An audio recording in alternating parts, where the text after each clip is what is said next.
This is the on-hold song for the Georgia Department of Labor.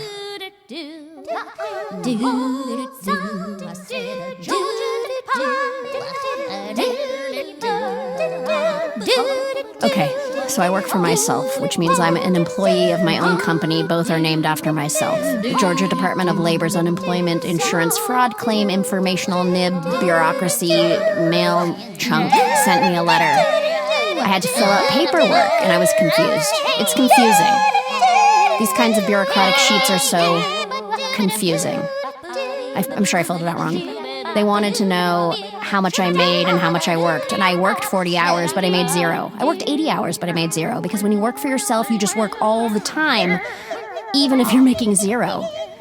So it's going to confuse them, and they're going to call me back. And I'm going to have to listen to that song again.